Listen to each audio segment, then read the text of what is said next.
আসসালামু আলাইকুম প্রিয় দর্শক, মাই লাভ মিনি কিচেন জার্মানি থেকে আপনাদের জন্য নিয়ে আসলাম অতি সাধারণ একটা রেসিপি। তবে খেতে দুর্দান্ত টেস্ট হয় এই সাধারণ রেসিপিটা। আমি যেভাবে রান্না করেছি ঠিক সেইভাবে আপনারাও যদি রান্না করেন আপনারাও বুঝে যাবেন কত বেশি মজাদার হয় এই রেসিপিটা। তো এই রেসিপি করার জন্য আমি এখানে কিছু মলন্দি মাছ ধুয়ে পরিষ্কার করে নিয়েছি। আর এখানে নিয়েছি একটা বেগুন কেটে এরকম চিকন করে কেটে নিয়েছি। আর এই বেগুনটাকে আমি পানির মধ্যে ভিজিয়ে রেখেছি। পানিটাকে ভিজিয়ে রাখার পরে দেখুন এই যে বেগুনের যে কষটা সেটা বের হয়ে গিয়েছে। এখন এই যে দেখুন আমি এই বেগুনটাকে ভালো করে ধুয়ে নিব। আর এখানে একটা ফ্রাই প্যানের মধ্যে আমি কিছু তেল দিয়ে দিলাম আমার পরিমাণ বুঝে। এই তেলটাকে দিয়ে তেলটা যখন গরম হয়ে গিয়েছে এই পর্যায়ে আমরা এখানে পেঁয়াজগুলো দিয়ে দিলাম। পেঁয়াজগুলোকে দিয়ে কিছুক্ষণ ভেজে নিব আর কি। পেঁয়াজগুলোকে অনেক বেশি লাল লাল করে ভাজতে হবে না, জাস্ট এরকম করে ভাজা হয়ে গেলে এর মধ্যে আমরা একটুখানি লবণ দিয়ে দিব।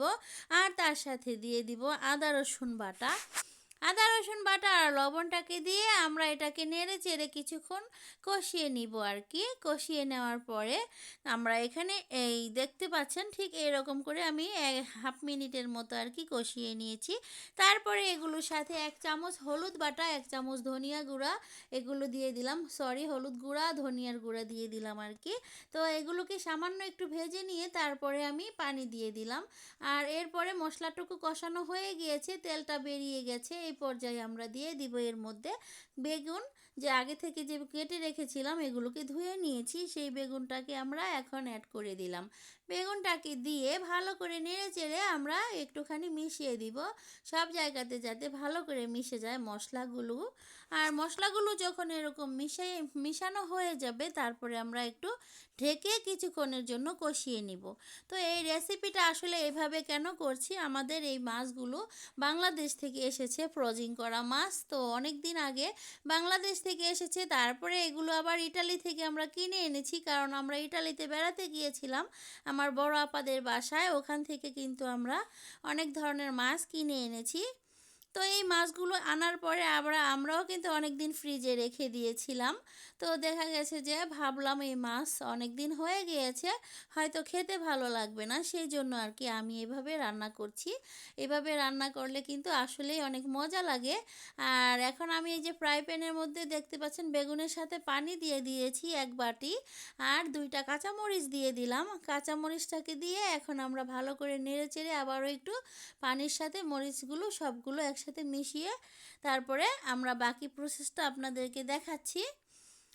তো এই যে মাছগুলো তো অনেক দিন হয়ে গিয়েছে, ইটালি থেকে এনেছি, প্রায় 6 মাস হয়ে গিয়েছে। তো সেই জন্য ভাবলাম যে 6-7 মাস তো আমরাই রেখেছি ফ্রিজে, আবার যারা দোকানদার তারা কতদিন রেখেছে কে জানে। তো যাই হোক এভাবে করে রান্না করেছি সেজন্য। আর এই মাছটা এভাবে রান্না করার পরে অনেক বেশি টেস্টি হয়েছিল। তো এখন আমরা মাছগুলোকে উপরে বিছিয়ে দিচ্ছি সুন্দর করে।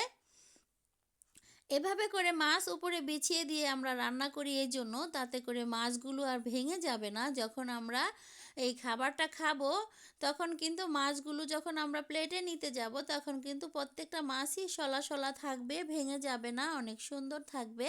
আর উপরে থাকার কারণে দেখতে অনেক সুন্দর লাগে আর অনেকটা লোভনীয় লাগে।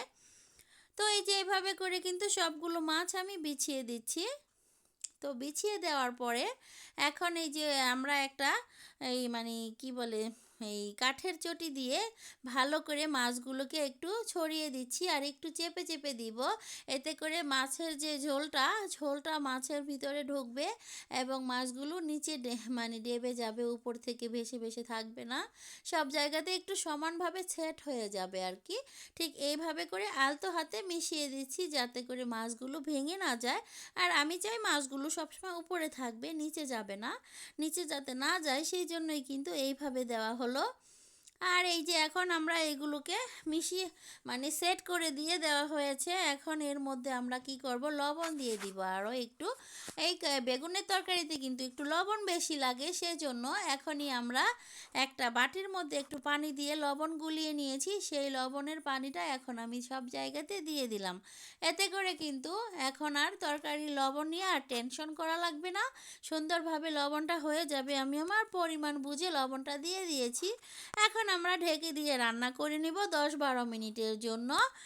মানে যতক্ষণ না পানিটা শুকিয়ে যায় ঠিক ওই পরিমাণে আমরা রান্না করব। আর এই পর্যায়ে এভাবে দুলিয়ে দুলিয়ে দিব, কখনোই আর আমরা এই চটি দিয়ে নাড়াচাড়া করব না। এতে করে মাছগুলো আর উল্টিয়ে পাল্টিয়েও যাবে না, ভেঙেও যাবে না, নিচেও চলে যাবে না, উপরেই থাকবে, কিন্তু মাছগুলো সুন্দরভাবে কিন্তু কুক হয়ে যাবে। তো এই যে দেখুন অনেকক্ষণ ধরেই কিন্তু রান্না করে নিচ্ছি। তো অনেকক্ষণ পরে যখন রান্নাটা হয়ে গিয়েছে তখন ফিরে আসলাম আপনাদের মাঝে। আর এই তো দেখুন আমাদের এই মাছের মধ্যে কিন্তু ধনিয়া পাতা আর টমেটো দিলে আরও বেশি মজা লাগতো, তো আমাদের বাসায় আজকে সেগুলো ছিল না। তো যাই হোক, এগুলো ছাড়াই দেখুন এইরকম করে রান্না করে নিয়েছি। কতটা সুন্দর হয়েছে আমার রেসিপিটা। যদি আপনাদের কাছে ভালো লেগে থাকে তাহলে প্লিজ আমার চ্যানেলটাকে সাবস্ক্রাইব করে রাখবেন। আর আপনারা সবাই ভালো থাকবেন এই কামনায় বিদায় নিচ্ছি। আল্লাহ হাফিজ।